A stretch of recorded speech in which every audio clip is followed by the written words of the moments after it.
ഉയർന്നാൽ ആർക്കനുകൂലമാകുമെന്ന് ഇപ്പോൾ പറയാൻ കഴിയില്ലെന്ന് പി.വി. അൻവർ. എടക്കര MIC മദ്രസയിൽ പ്രവർത്തിക്കുന്ന പോളിംഗ് ബൂത്തിൽ നിന്നും ഷബീർ ഉമർ തയ്യാറാക്കിയ റിപ്പോർട്ട്. നിലമ്പൂരിൽ വോട്ടെടുപ്പ് സുഗമമായി പുരോഗമിക്കുകയാണ്. ഇത്തവണത്തെ വോട്ടിംഗ് ശതമാനം നോക്കുമ്പോൾ 3 മണി കഴിയുമ്പോൾ തന്നെ ഏതാണ്ട് 60% പിന്നിട്ടിരിക്കുന്നു. കഴിഞ്ഞ തവണ നമുക്കറിയാം 76.6% ഏറ്റവും ഒടുവിൽ നടന്ന നിയമസഭാ തെരഞ്ഞെടുപ്പിലെ പോളിംഗ് ശതമാനം. ഇപ്പോൾ ഇത്തവണ പോളിംഗ് ശതമാനം ഉയരാനുള്ള സാധ്യത നിലനിൽക്കുന്നുണ്ട്. കാരണം 3 മണിക്ക് തന്നെ ഏതാണ്ട് 60%-നോടടുത്ത് പോളിംഗ് രേഖപ്പെടുത്തിയിരുന്നു. 60%-ന് തൊട്ട് താഴെയാണ് പോളിംഗ് രേഖപ്പെടുത്തുന്നത്. അപ്പോൾ 3 മണിക്കൂറിനുള്ളിൽ സ്വാഭാവികമായും ധാരാളം പേർ വോട്ട് ചെയ്യാനെത്തും. എന്തായാലും ഈ പറഞ്ഞതുപോലെ വലിയ പ്രശ്നങ്ങളൊന്നുമില്ലാതെ മറ്റ് തടസ്സങ്ങളൊന്നുമില്ലാതെ പോളിംഗ് നിലമ്പൂരിൽ ആകെ പുരോഗമിക്കുന്നുണ്ട്. മറ്റ് തടസ്സങ്ങളോ പ്രശ്നങ്ങളോ നേരിടുന്നില്ല എന്നുള്ള ആശ്വാസം കൂടിയുണ്ട്. ഒപ്പം തന്നെ പ്രതികൂല കാലാവസ്ഥയായിരുന്നു. രാവിലെ നേരിയ തോതിൽ മഴയുണ്ടായിരുന്നു. ഇന്നലെ വരെ ശക്തമായ മഴയുണ്ടായിരുന്നു. ഇന്നിപ്പോൾ മഴയ്ക്ക് നേരിയ ശമനമുണ്ടായി. ഒപ്പം തന്നെ ഉച്ചയോടുകൂടി ഈ മഴ മാറി വെയിലാകുന്ന ഒരു ആശ്വാസം കൂടി ഉണ്ടായിരുന്നു. അപ്പോൾ സുഗമമായി വോട്ട് രേഖപ്പെടുത്താൻ കഴിയുന്നു എന്നുള്ളത് കൂടി വോട്ടർമാരെ പോളിംഗ് ബൂത്തിലേക്ക് കൂടുതലായി ആകർഷിപ്പിക്കുന്നുണ്ട്. ഒപ്പം തന്നെ ഈ പറഞ്ഞതുപോലെ മറ്റ് തടസ്സങ്ങളൊന്നുമില്ല എന്നുള്ളതും വോട്ടിംഗ് മെഷീൻ തകരാറടക്കമുള്ള പ്രശ്നങ്ങളില്ല എന്നുള്ളതും ആശ്വാസമാകുന്നുണ്ട്. അതിനിടെ സ്ഥാനാർത്ഥികൾ പോളിംഗ് ബൂത്തുകളിൽ സന്ദർശിക്കും. ഇപ്പോൾ പി.വി. അൻവർ ഇപ്പോൾ എടക്കര, ഞാനിപ്പോൾ നിൽക്കുന്ന എടക്കര MIC മദ്രസയിലെ പോളിംഗ് ബൂത്തിൽ എത്തിയിരിക്കുകയാണ്.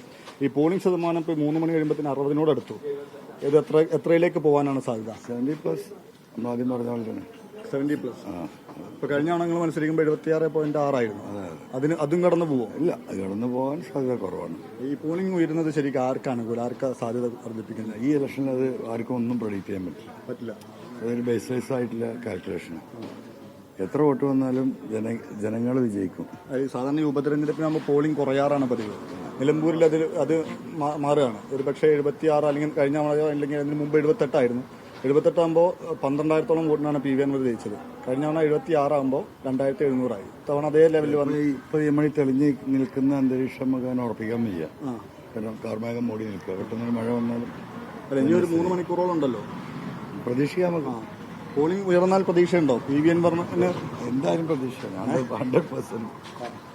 എന്തായാലും പോളിംഗ് ശതമാനം ഉയരുമെന്ന വിലയിരുത്തൽ തന്നെയാണ് പൊതുവെയുള്ളത്. ഈ പോളിംഗ് ശതമാനം ഉയർന്നാൽ ആർക്ക് അനുകൂലമാകുമെന്ന് പറയാൻ കഴിയില്ല എന്നുള്ള സ്ഥിതിയുണ്ട് എന്നാണ് പി.വി. അൻവർ ഇപ്പോൾ പറയുന്നത്. നേരത്തെ ഉണ്ടായിരുന്ന അവകാശവാദം ഇപ്പോഴില്ല. ആ നിലയ്ക്ക് ഈ നേരത്തെ പറഞ്ഞിരുന്നത് താൻ വലിയ വോട്ട് നേടി വിജയിക്കുമെന്നായിരുന്നു. ആ നിലയ്ക്കുള്ള അവകാശവാദം ഇപ്പോൾ അദ്ദേഹം ഉന്നയിക്കുന്നില്ല. അൺപ്രഡിക്റ്റബിൾ, പറയാൻ പറ്റില്ല, ആർക്ക് അനുകൂലമാകുമെന്ന് പറയാൻ പറ്റില്ല എന്നാണ് അദ്ദേഹം പി.വി. അൻവർ പറയുന്നത്. എന്തായാലും സ്ഥാനാർത്ഥികൾ പരമാവധി ബൂത്തുകളിലേക്ക് എത്തുന്നുണ്ട്. പരമാവധി വോട്ടർമാരെ നേരിൽ കാണുന്നുണ്ട്. തങ്ങൾക്ക് അനുകൂലമാക്കാൻ ഈ പോൾ ചെയ്യപ്പെടുന്ന വോട്ടുകൾ, ബൂത്തിലെത്തി പോൾ ചെയ്യപ്പെടുന്ന വോട്ടുകൾ തങ്ങൾക്ക് അനുകൂലമാക്കാനുള്ള ശ്രമങ്ങൾ സ്ഥാനാർത്ഥികളുടെ ഭാഗത്ത് നിന്ന് ഉണ്ടാകുന്നുണ്ട്. ഈ നേരത്തെ പറഞ്ഞതുപോലെ 263 ബൂത്തുകളാണ് ആകെ പ്രവർത്തിക്കുന്നത്. ആ 263 ബൂത്തുകളിൽ തന്നെ കഴിഞ്ഞ തവണത്തേക്കാൾ ഏതാണ്ട് 50-ലധികം ബൂത്തുകൾ അധികമാണ്. ആ നിലയ്ക്ക് ആളുകൾക്ക് പെട്ടെന്ന് വന്ന് വോട്ട് ചെയ്ത് മടങ്ങാനുള്ള സൗകര്യം കൂടി ഉണ്ട് എന്നതാണ് ഇത്തവണ ഈ പോളിംഗ് സുഗമമാക്കുന്നത്. ഇപ്പോൾ എന്നോടൊപ്പം വോട്ട് ചെയ്ത് മടങ്ങുന്നത് തിരക്കൊന്നുമില്ല അല്ലേ? തിരക്കില്ല. ഈ കഴിഞ്ഞ തവണക്ക് വലിയ തിരക്കായിരുന്നു. അത്യാവശ്യം തിരക്കൊക്കെ ഉണ്ട്, കുഴപ്പമൊന്നുമില്ല. ക്യൂ നിൽക്കേണ്ടിയൊന്നും വരുന്നില്ല. പിന്നെ കാലാവസ്ഥ അനുകൂലമായല്ലോ? കാലാവസ്ഥ അനുകൂല. മഴ മാറി വോട്ടൊക്കെ ചെയ്ത് നേരത്തെ തീരുമാനിച്ചുറപ്പിച്ചല്ലേ വന്നത്? ഇവിടെ വന്ന് കുത്തിയതാണ്? ആദ്യം മുതലേ ഉറപ്പിച്ചതാണ്.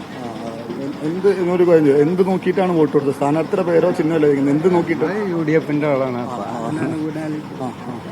എന്തായാലും ആ നിലയ്ക്ക് വോട്ടർമാർ എത്തുന്നുണ്ട്. പ്രായം ചെന്നവരടക്കമുള്ളവർ വോട്ട് ചെയ്യാൻ എത്തുന്നുണ്ട്. ക്യൂ ഇല്ല എന്നുള്ള ആശ്വാസമുണ്ട് എന്ന് ആവർത്തിച്ച് പറയുകയാണ്. സാധാരണഗതിയിൽ വോട്ടിംഗ് നമുക്കറിയാം പലതരത്തിലുള്ള പ്രയാസങ്ങൾ നേരിടാറുണ്ട്. വലിയ ക്യൂ ഉണ്ടാകാറുണ്ട്. വോട്ടിംഗ് മെഷീൻ തകരാർ നേരിടാറുണ്ട്. അപ്പോൾ അത്തരം പ്രയാസങ്ങൾ ഇത്തവണ ഇല്ല എന്നുള്ള ആശ്വാസമുണ്ട്.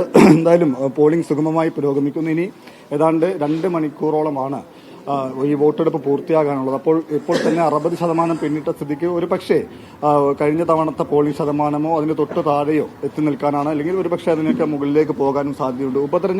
സാധാരണ ഉപതെരഞ്ഞെടുപ്പുകൾ കണ്ടിട്ടുള്ളത് ഏറ്റവും ഒടുവിൽ പാലക്കാട് ഉപതെരഞ്ഞെടുപ്പിലടക്കം പോളിംഗ് ശതമാനം കുറയുന്ന കാഴ്ചയാണ് കണ്ടിരുന്നെങ്കിൽ നിലമ്പൂരിൽ ആ സ്ഥിതി വ്യത്യസ്തമാകാനുള്ള സാധ്യത ഇപ്പോഴും നിലനിൽക്കുന്നുണ്ട്.